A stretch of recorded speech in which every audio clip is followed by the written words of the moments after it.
We're in 1947, Pakistan. And that Umbri, she's your nan, right? Yeah. Hello, and welcome to Digital Spy's latest Doctor Who video review. Time to dismantle episode 6.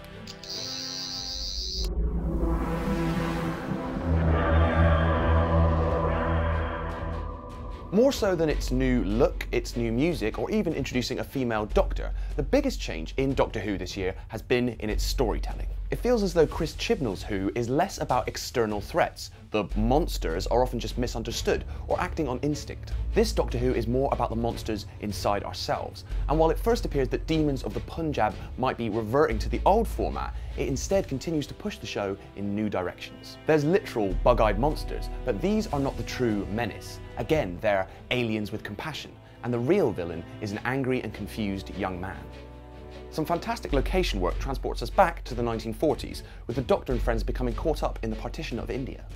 That's more a backdrop than anything else though.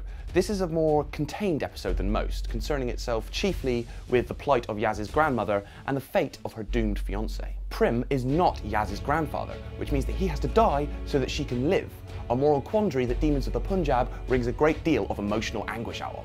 Having Prim be destined to die reduces our heroes to the role of bystanders, and while Rosa gave us a victory of sorts, the ending here is much less optimistic. Team TARDIS have to turn their backs and walk away as an innocent man is shot and killed, in order to ensure that history stays on its proper course. It's an admirably dark ending, a bitter pill to swallow perhaps, but anything else would have felt like a dramatic cheat. But if there's one drawback in having our heroes abide by the rule of non-interference, it's that Yaz still ends up as something of a non-participant in an episode that's supposed to be all about her.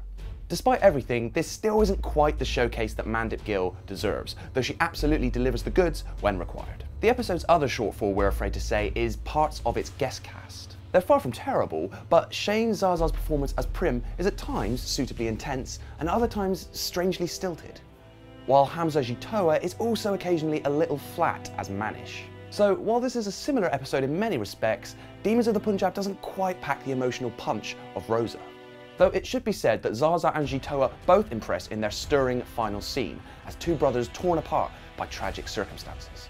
For any fans still craving a more traditional Doctor versus the monster's tale, Demons of the Punjab won't scratch that itch. But if you're willing to get on board and embrace this new era of Doctor Who, then this is a diverting and thoughtful story, one that will be best remembered for its gutsy ending. Now, on to this week's big questions. Why doesn't Yaz's grandmother remember that she met her in the past, and at a fairly pivotal point in her life? Yaz doesn't even use a fake name. Unless maybe Umbreen does remember and is keeping stum for her own reasons. Maybe that's why Yaz is her favourite granddaughter. Number 2. What was going on with the Doctor's headaches? It's never entirely explained what set off the Doctor's spidey senses, but she does mention having intercepted something in her brain. It appears the Fajarians communicate by telepathy, and we do know that the Doctor is a little bit telepathic, so she was probably just tuning into their channel by mistake. Number 3. What happened with the killer turtles? We are desperate to see the adventure of Doctor Who and the Death-Eyed Turtle Army. Number 4. Did the Stenza destroy the Fajarian homeworld? The Fajarians we meet here are the last two survivors of their race, so could their home planet have been decimated by the Stenza, who we know have a habit of doing that sort of thing? We'd put money on it. Number 5.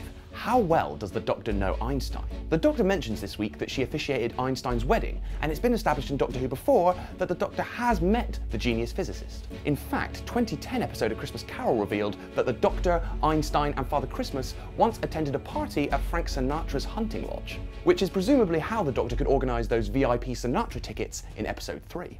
And number 6. What's going to happen next week? Kablam! Next time, a mysterious package lures the Doctor and friends to a warehouse moon, and there's something seriously wrong with the galaxy's largest retailer. Reminder, Doctor Who is pure fiction, and any resemblance to any real online retailers is purely coincidental. Thanks for joining us. For more Doctor Who news and features, be sure to head to digitalspy.com.